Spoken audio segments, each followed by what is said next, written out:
thank you guys so much for being here. You know, I love the original Halloween, and I'm sort of a sucker for pretty much every Halloween.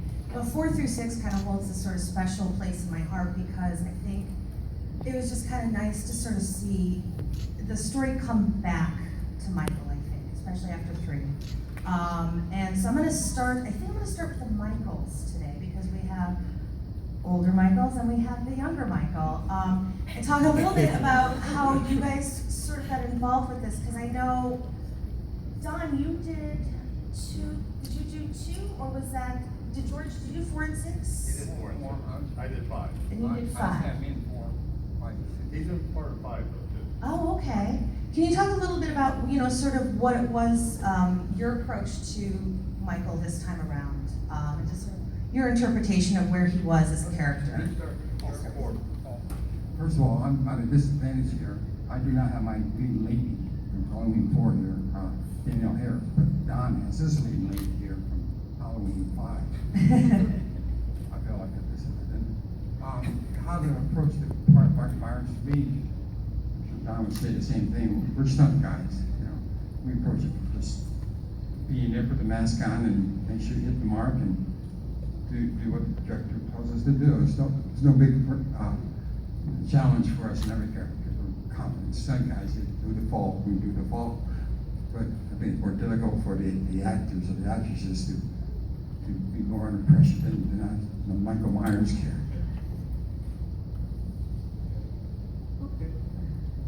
Well, I'm an actor and a stuntman. So when we're doing it, like I said, you know, most of the time I use a lot of blade weapons and stuff. I throw axes and knives at my wife. So, some people consider that abuse, but it's not. It's not a stiff marriage. But what would happen is Dominique, the director on ours, would give me little suggestions before we would start a scene. It's like, okay, we're in the house, and you remember this because this, and you know, because you know. And so when I would be walking, I would be thinking about what he just told me. Okay, this room was your room, and there, you know, and so it gave you a little bit more, you know, when you're behind the mask and you're not saying anything, sometimes you have to let things out physically, you know, but it's, you know, we used to do exercise with the actors and just have them walk in a circle, and then you give them a suggestion, okay, you're marching in a band, and it would change the way that you walk. So if you watch the film, I mean, you can see there's different things that things are building up, you're letting this come, and it just makes it a little bit different. Originally, when I went in for the part, I didn't know. I mean, Don Pike had called me and wanted to know if I was available for stunts, like we usually, you know, they call you. And I said, yeah, okay. And 15 minutes later, he called me back and goes, you have to meet with the director. I was like, for stunts? You know, because I mean, he didn't tell me what I was going to be doing. He goes, well, they want you to play the Michael Myers character. I go, oh, okay. So I go in, and Dominique, he goes, okay, I want you to walk like wood through water. I thought about it for a minute, and I go, okay, and I did it. And he goes, okay, that's perfect. And that's what I did for the audition. And Erik, how about for you? Because you were so little, and I mean, you're basically playing this horrible, I mean, you know, beloved character, but still a horrible character in some ways, and you're just a little child at that point. What was, you know, was it just a normal audition process for you? And so for me, I actually read, I was a local actor up in Salt Lake, and I actually read for, I think the character's name is Kyle. He's the Frankenstein kid in the school, and they're teasing Jamie. So I had to go into this audition saying, your mom's dead. Sucks to be you, basically. And then a couple days later, my agent called my parents and said, hey, they really liked Erik, but they don't think that he's right for that part. They actually wanted him to play young Michael, so that's how that part fell in my lap. had you seen Halloweens before? Yeah, I actually grew up on horror movies. I don't know if that was smart of my parents or not, but whatever.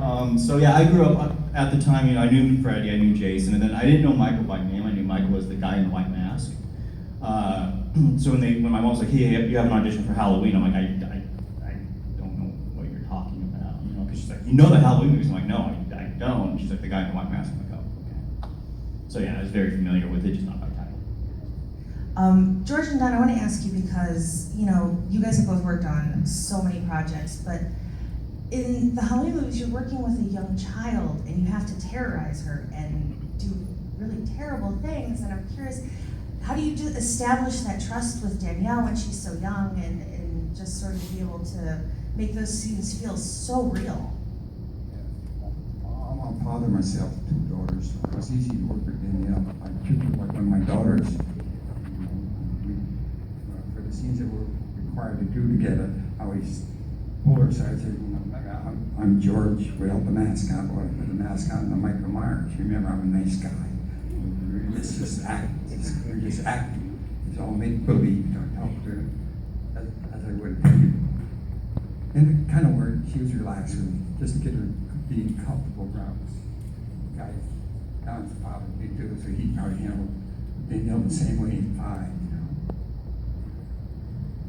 Now, Tamara, for you, was it normal audition? And first thing I want to commend you is because what I love about 5 is that the teenage girls feel like real teenagers. They don't feel like actresses sort of playing teenagers, but there's just sort of that infectious energy, and that's something I've always loved about 5 is the fact that you guys feel like you really are friends and you're crazy and it's just Halloween and it's just, you know, not a care in the world. And I've always, you know, sometimes you sort of see these movies and you can kind of feel like they're playing a part, but you guys just really felt like real teenagers on that film.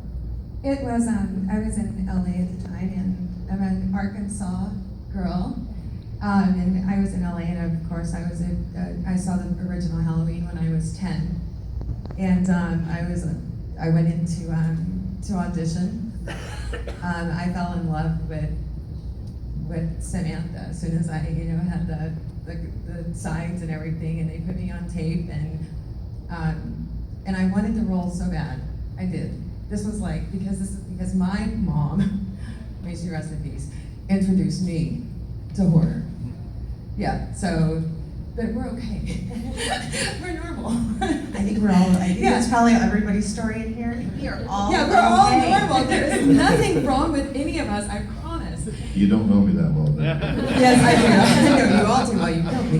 But anyways, I went into audition, and the casting director said that they were going to overnight the tape to Dominic, who was already in Salt Lake City. I flew out the next day to go do an episode of Miami Vice, the last episode ever. Of the run of the show, and I got the call actually when I was in Miami that I had booked Halloween 5. So I'm like, I just wanted to be done.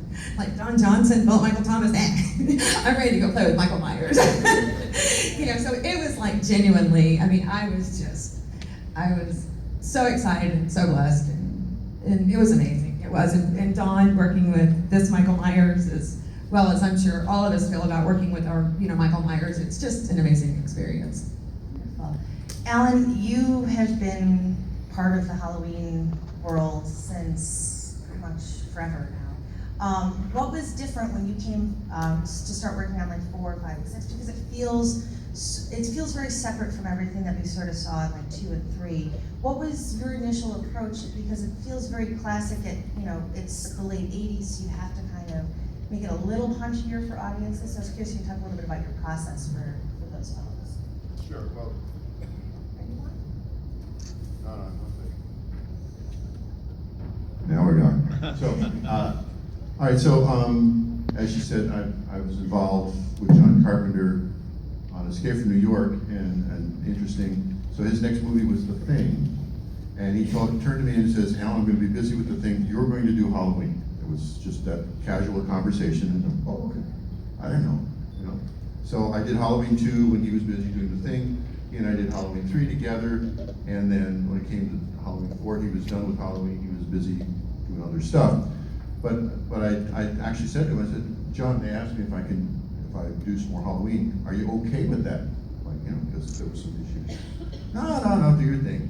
So I was sort of cut loose. So for Halloween 4, it was my first chance to sort of like be me more so than being John's buddy. And so I kind of really cut loose. I think Halloween 4 of the various Halloween scores, 4 is my best one. And that was a chance to bring all the rock influence. I was a big Pink Floyd guy and King Crimson and all that prog rock stuff. So I really kind of went out into this atmosphere, as you can tell. I still have to. Mustafa said, make sure I have that Halloween music. So that was with my character. So then I did 4, 5, and 6. So I'm really the one of the glue pieces for that trilogy of pieces. And so with the various directors, et cetera, I was the one person who could be consistent with the whole thing. And each one was its own unique experience. So in 4, they really let me go. They just said, go for it. And everyone was very happy. When Dominique came in, he wanted to go back to the original, so he said, make this really a piano thing. So I at that point, I had a very elaborate digital synthesizer called Synclavier. So I did a lot of piano, but it wasn't just one piano, it was multi-track piano, so it was a piano with like 1,000 keys on it.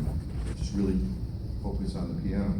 And then for 6, it was time to really rock out. So I pulled out my electric guitars and extra drum machines and really did that. So each one had its own uniqueness, but because I was a consistent thread, that's the way it came across. One quick follow-up on 6, because I know that there's now the producer's cut and the original cut. Did you have to make any sort of changes, or was it just everything there and then they just sort of moved the music around? No, actually, I rescored. I did it twice. So the producer's cut is one score. I'll say that there were some themes that I moved to the second one, but now they changed the cut so much, and when you scored a picture, it's a certain length and a certain hits that go with it, so you couldn't just copy and paste, you had to redo it. So actually, I put out a CD now that has both scores. It's a double CD, I have them over on my table. So you have the producer's cut score and the theatrical cut score, and you can hear the differences. It was a lot of fun. Awesome. I'm going to turn it over to the audience in like 2 minutes, but I want to ask Tamara and Don, let's talk about your death scene. You mentioned the fact that he had to kill you and stuff. What was that process like? Because did you have as many, I know the boyfriends that's got the... Okay, this is what happened. Originally, Samantha, because she was just la la la la la floating around out there. I didn't like the way that she was gonna die. I'm like, if I'm gonna die, I want to fight him a little bit and have some oomph and gumption and come back and try and just show that she's got a, that she's a little bit strong than maybe the character. You see, before her death scene, and I tell you, this man right here was amazing because literally, I was scared and I was crying. I was, Dawn. Do you remember? Yeah. I had to have a tetanus shot because my arm hit in the barn when I go back and hit. That was a pretty hard hit. And there was a rusty nail that went into my arm, so. The whole place was rusty. Yes, except for the kittens. But it was an amazing way to die. Did anybody keep a kitten? Did anybody keep a kitten? I was just, because I was a kid, I was a friend of mine, the guy, I don't know, have you ever seen the Edge and stuff, the bear and stuff? Yeah. Okay, that was the animal trainer on it with the kittens. Oh, And really? he had a harder time trying to do the kittens than he did with the bear. But one of the things that we did, and this is, you don't really want to do this, but we used all real weapons. Everything that I had. And that's why I'm kind of hard for these things because I work with swords and as a kid I grew up on a farm and I used a mowing scythe more than I wanted to. But everything was real. The pitchfork was real. It was cut off, but when I came in, I got a real one. When I do the fight scene with her, it's a real weapon. So everything I was like, okay, you got to do this. No, you can't do that. This is what you got to do. No, you're getting too excited. She wanted to get in there with that pitchfork. Yeah, and he is, when you're working with real weapons, you really have to trust. Because anything can happen, and it was just Dawn Hood, myself. I just had so much ease and so much trust, and it turned out for the better. Yeah. Well, the one scene that I did with Danielle in the laundry chute, That is, Okay. it's still like, I hold my breath every time she's in the laundry. Well, I couldn't see her. Okay, so I'm stabbing blind, and she has to trust me that I'm going to, do all, but she's in there, and she wanted to do it herself. We had a stunt double for her. She's like, no, I want to do it, right? And I'm stabbing this thing, and I'm coming in within, a few inches of her. Okay, you've got to be here, and there's no way for me to tell. It's like having a blindfold on doing it. Wow. And when we're doing the car stunts, she wanted to do it. And I tried to hit her, but I couldn't. She's fast. But she was moving like a little jackrabbit. She was in and out of the trees, Dear God, that's terrifying. For anybody who wants to ask questions, I'm going to have you guys line up at the microphones. Erik, I want to ask you because you actually got to work on Danielle's movie, which I think is kind of cool. And I was wanting to talk a little bit about working with her in a totally different capacity because you were in Among Friends, right? Yeah, so I actually worked with Danielle. She directed a short a couple years ago called Prank, and I helped her out with that. And then a few years later, she did her first feature, which was Among Friends. So she asked me to come on board and help her with behind the scenes stuff. And has anybody here seen Among Friends? All right, so you guys know about the cameo appearance that I'm making it. I don't want to ruin it for the other people, but so Danielle said, hey, I got this great idea there's a scene that is going to happen. I want you to be in it. Michael Bean's in it, and some other people make cameos. I don't want to ruin it for those who haven't seen it, but she was very on point. Like it's very clear that she's experienced from her years as being an actor and on set. Like she knew what she wanted. She knew how to get it from everybody on set. With me, it was just like, Erik, go, right? It was like I had it like. My lines didn't make it in there, but it was really just like improv. This is what's going on. So I just went in and just talk to the girl, Brianne Davis. We shot that. I think she had like 8 days to film that movie, like on like a 50,000. Like it was literally like she pulled like favors to get that film done. And again, I recommend seeing if you haven't seen it. It is a lot of fun. Let's go ahead and start over here. My question's for Alan. I really hate the score for H2O, so I want to know what you would have done for that if you were scoring that one. Well, it's interesting. I sort of let them know I was interested, but past Halloween 6, they never called me again, and I was like, wait a minute, what's going on? But it's the politics of directors and stuff like that. If you remember that in Halloween H2O, the music became an emergency. So the other guy did an orchestral version of Halloween. They didn't like it, so at the last minute they grabbed a bunch of cues from Scream. So I just sat back and went, should have called me. Seriously, the one thing, there's a lot of things I can say, but the main thing, the first thing I would say, man, they screwed up that score like nobody's business. No, I would have been consistent with what I know how to do and done more of that. Probably got a couple more pieces of technology to add to it because that is a time when the digital sampler world was getting bigger and better. So I would have added some more textures to it. But I had the privilege of going to the school of John Carpenter as one person. I sat in a room with him for 8 years, watching the master do the master's work and emulating him and teaching that.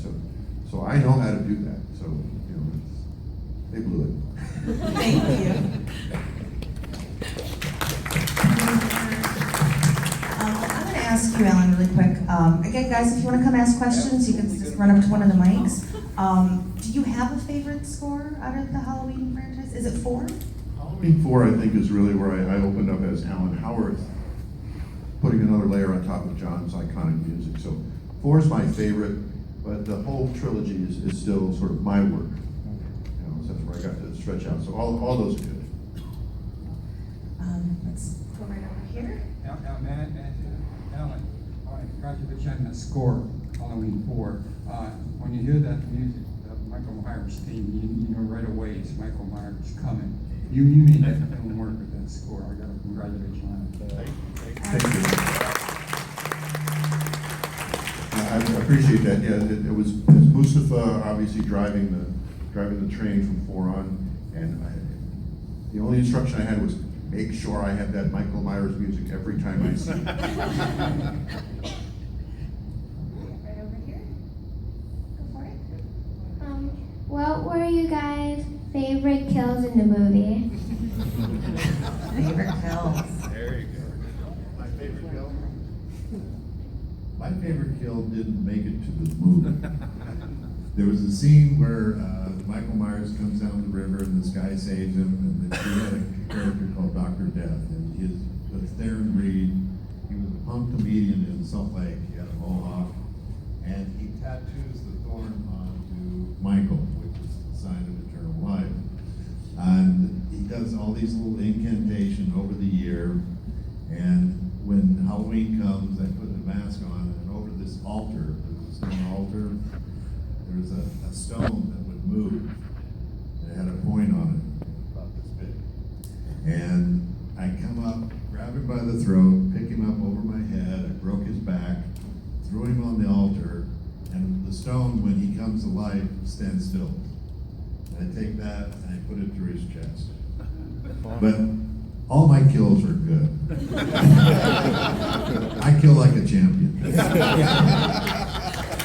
But Yes, he does. your favorite kill? George, your favorite kill? Yeah, you want? Yeah, my favorite kill. My favorite kill was always involved with pretty blonde girls. Either like stick with a knife or with a shotgun, whatever. They were my favorites. Always worked with the pretty girls. And little girls, we like to kill them. And you're pretty. What are you doing later? You're a pretty little girl. Don't grow up, honey. We don't want it. I think Well, we we have don't time. hurt kids. We don't hurt kids. I think we have time for one more, so we're gonna go right over there. This one's for Alan. I want to know what your neighbors think about your music. Any stories about neighbors getting... Yeah, actually, by the time we got to the Halloweens, they were pretty used to screams and craziness coming out of my room. I had set up my studio in sort of in the garage in the back, so my neighbors were already used to it, and so by the time we got there, they were used to that. But I'll tell you the funny part is, right after that, I did some work with Snoop Dogg and Dr. Dre, and those guys arriving in my driveway scared me more than anything else. Wonderful. In part 5, I used to put on the mask and the makeup trailer and walk to set, and in the neighborhood, they finally came to and asked for me not to do that because it was scaring the crap out of everybody. 2 o'clock in the morning, Michael Myers walking through the neighborhood. Wonderful. Well, you guys, thank you all so much for being here.